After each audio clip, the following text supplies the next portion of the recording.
Today we're going to talk about sports sponsorship and how to get it.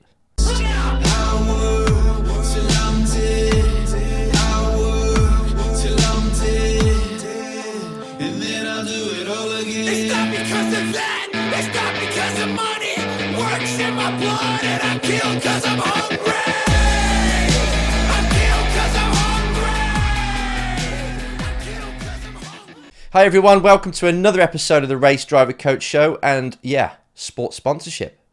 Something that I know you know is vital if you're going to make a career in motorsport. Even if you're a paid professional, you're a paid driver, you still really need to get sponsorship to help the team or to help yourself with endorsements. It's something that is available to race drivers and most sports people.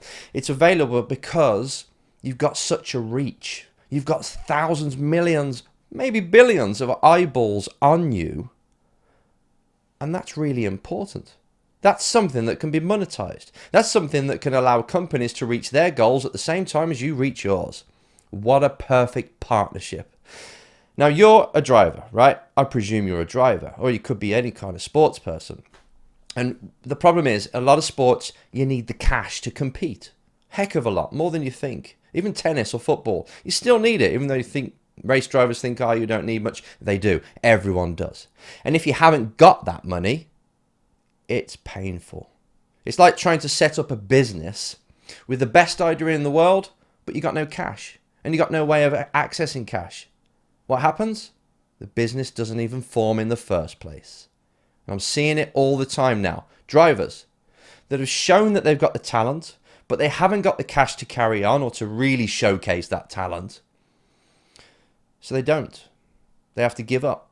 Yet they stand back and they're watching all these other drivers that have got the money. They were born into it, or something happened, or they went out there and got the money, or they did something in order to get that drive, and they're out there having all the fun, living the dream of this person who really deserves to be there. Now, if you're that person, if you know you've got the skill and the wherewithal to actually go and create a career in motorsport, and you're seeing all these other turds doing it that have got it easy given to them and they don't really want it and they're not really that good, doesn't it pee you off? It used to kill me. It used to get me angry. So angry, in fact, that I made sure that I found sponsorship to go and race. And that's probably what you're doing here for. You probably searched for sponsorship, or you just follow me because I talk about sponsorship now and then. Got a bloody product out called Get the Drive that's helping drivers get sponsored. You know that I talk a lot about the entrepreneur style or side of driving, of how to get you to take action to get the money in, to create value in the sport so people give you the drive. So you know that. I know that you're aligned with it and it's important to you. But I've got loads of questions on sponsorship, obviously, but this one was the one that made me feel, okay, let me just give the one biggest tip, or maybe two, that I can give to you that will help you now. Here's the question that allows me to do that. Enzo, what's the biggest single tip you can give me about sponsorship? That's it. I've condensed it down. That question that was asked by Sai was actually about 5 paragraphs, and he said sentences, paragraphs long, but really that's all he wants. He just wants to know, just tell me how to do it, the first step.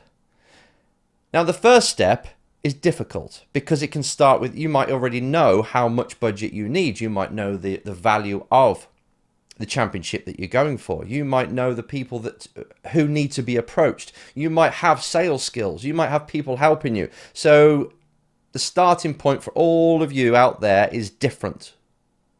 But one piece of advice that I probably haven't shared on here before is how you sell it. So once you know, pretty much, you know what you're driving. You know the amount of eyeballs that are going to see that championship and see you and the reach of it and social media, and you got all the figures. You know what TV channels it's on, if any, YouTube live streaming channels. You've got all the data and you're ready to sell it. Let's skip to that, because I presume you have, because that's groundwork. And if you haven't done that yet, if you don't even know what the product is that you're selling, product being sponsorship or the hospitality, the packages that you're selling, if you don't know that already, then what are you waiting for? You should have sorted that out a long time ago. You know the budget, but more importantly, you know the packages that you've got to sell in order to raise that budget, in order to race. You need a lot more than that in sponsorship, obviously, more than just the budget, because you've got to provide and activate and everything. All right. So hopefully you know this, but now you've got to get out into the world and tell people about it. Ask people if it's something they're interested in. That's what brings me up to my biggest secret, biggest trick, biggest word of advice or piece of advice is the sales pitch. It's how you're approaching people, how you're coming across. It's vital. If you want to sell, let's just say run-of-the-mill sponsorship, nothing tricky, it's just advertising on the side of a car, which you know is worth bugger all nowadays. But advertising on the side of the car with a bit of hospitality and race tickets, the usual rubbish that is, again, worth nothing. But you're out there trying to sell it. I want to know how you're selling it, how you're literally approaching people. You're picking up the phone. What are you saying? You're seeing them out and about at a function. What are you saying? Because it's vital. And this is the piece of advice I want to give you. You've all heard, probably, if you're into sales, you've heard of the elevator pitch, right? This is where you've got probably only 20 seconds. The time it takes for you to share an elevator with somebody to pitch to them. You're not going to sell them. You're not going to tell them all the details they need to know on the product, but you've got to get there. You've got to slip a hook inside them so they want to know more. I'm not seeing any, and I mean that, any drivers over the last 20 years. I've never seen one driver pull this off correctly, but it is the number one thing I can see that they're not doing, which makes it a secret, which makes it a tip that if you can execute well and polish, you will increase your sales, your chance of selling sponsorship 10, 20, 30 fold. It depends on how much you've been selling, but a lot. The elevator pitch. You go into an elevator, you're on floor 0, ground floor, you go into floor 10, you get to floor 2, ping, the door opens. The person that you know is a CEO or marketing director or whoever, whatever, marketing department of a company that you know you want to pitch to, walks in that elevator. He's just going to floor 10, the same as you, because it's probably where the bar is or something. He's in there, or she's in there, and you've got, from the moment they press number 10, or just wait for the doors to shut to go up, until it opens again, to pitch to them, to tell them exactly what you can provide for them, and to get a card in their hand, a business card. Don't forget that, so they know how to carry on the conversation. That's it, the elevator pitch. Maybe you're waiting for the toilet on an airplane. Maybe you see them in some kind of lounge somewhere and you've just got that 20 to 60 seconds to get in there, hook them and give them something in their ears that they want to hear about your sponsorship. That's it. Now, any worthy salesman has got a whole string of different elevator pitches, and I want you to create your own. I don't want you to go in there and say, hi, my name's Si, my name's Bob, whatever your name is. I am a race driver and I help companies advertise on my car. Or something like that. It's so damn boring, right? I've heard so many and they're all terrible. It's like, oh yeah, I've got a few packages available, or we've got a bit of hospitality. And they play it down. First of all, I want you to know that in an elevator pitch, all you've got to do, metaphorically, is to smack them around the face with a baseball bat. And then hook them with a fishing line and then give them a business card. This is what we do. We're not going to beat anybody up, but pretty much mentally that's what we're going to do. We're going to hit them. You're going to hit them. In this 20-second gap you've got, you're going to hit them with something that sounds so irresistible that they're like, tell me more. Because I need that. Tell me more. How are you going to provide this for my company? You need to give them a benefit that really smacks them in the face. So baseball bat first, showing them metaphorically, showing them exactly what you do for companies through sport. Then you hook them with how you can do that. Here's my card. Let's talk about it. Or you carry on the conversation afterwards when the door opens and you keep walking. Elevator pitch. Research this. Basically, if you've done your research, right? Say if you know that your championship is going to be watched by 300,000 through YouTube. another 100,000 at the race circuits. Then you look at the championships website reach and their social media and your social media, and you add up all these people, you get a grand total of how many people you're racing in front of. Have you even done that yet? I should hope so. So that gives you a figure. Maybe that could be your baseball bat, your comment, what they're going to remember you by, the thing that you impress them with. Maybe it's that number. And if you can get the demographics of that number, what kind of people these are. So say if you know that this is the kind of earning average of all these people, these 500,000 people that I compete in front of, that's valuable information. Because you're the key. Your driving is the key to put the company that you're talking to in front of all these people with a product that's very similar to what they would want, or is what they want. So if you've got this captive audience of about 500, that is really good to know, because that's probably going to be within your elevator pitch. So you say, hi, my name is X, and I promote companies, or I increase company sales through sport.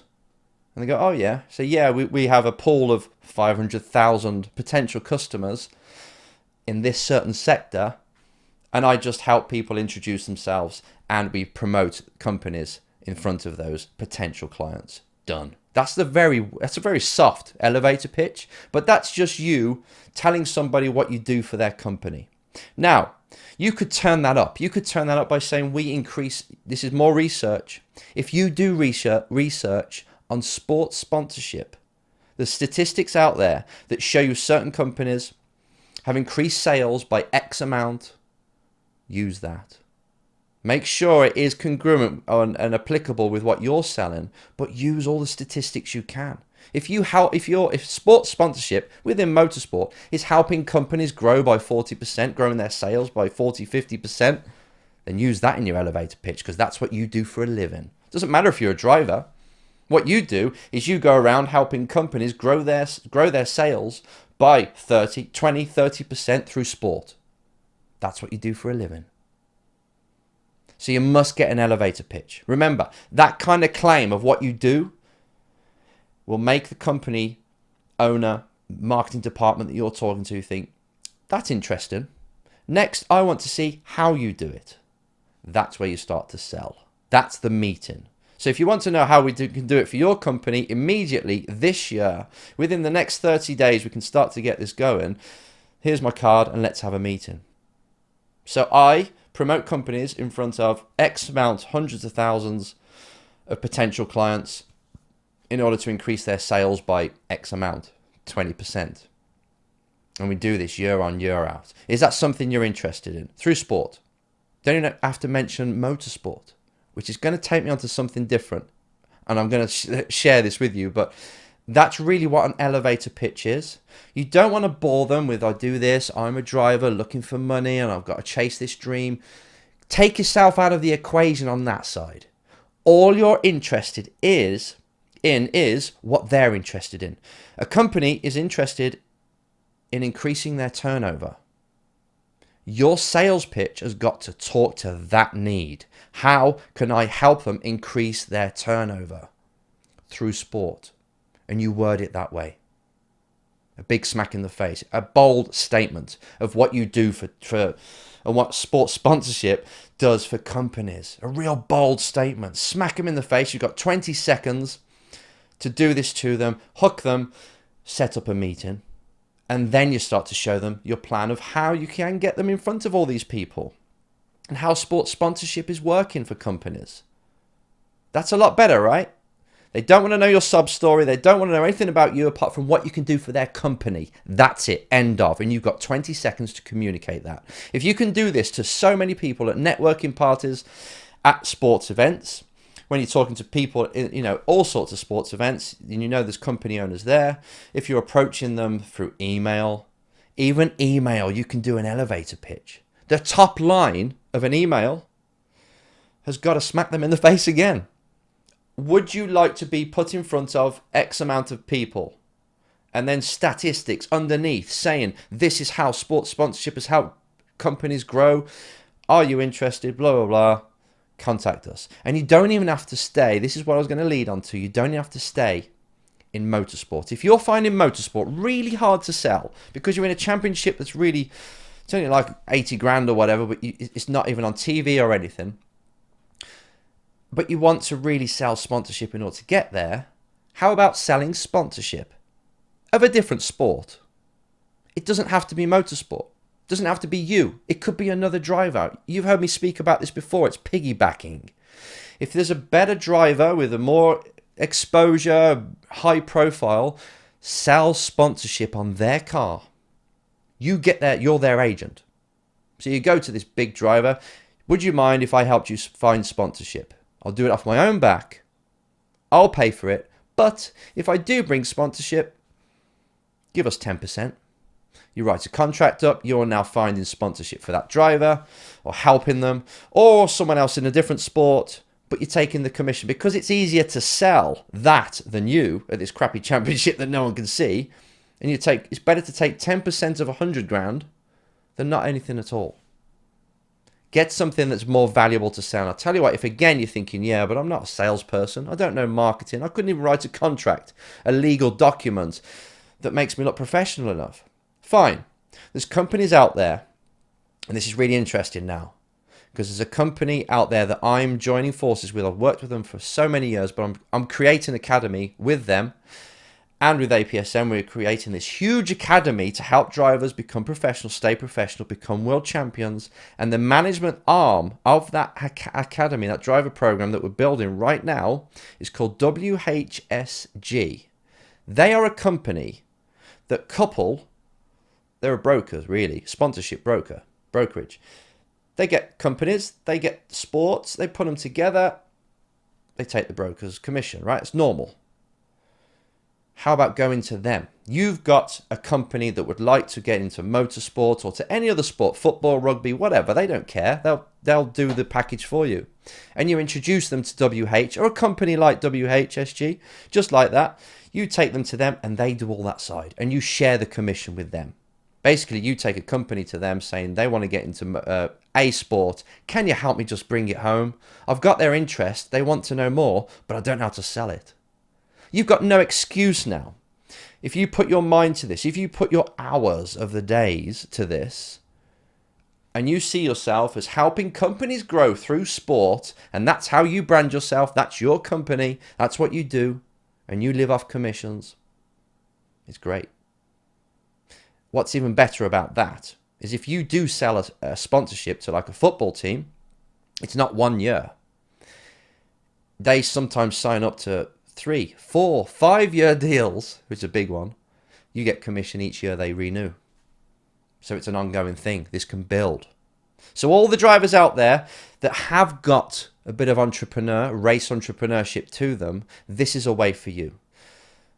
On the day-to-day thing for now, and which will help with this, is the elevator pitch. Research that. Remember, you need to smack them in the face with a real bold claim of what you do for companies. Hook them, get them interested. 20-second speech, that's all it is. Give them the card, set up the deal, set up the meeting.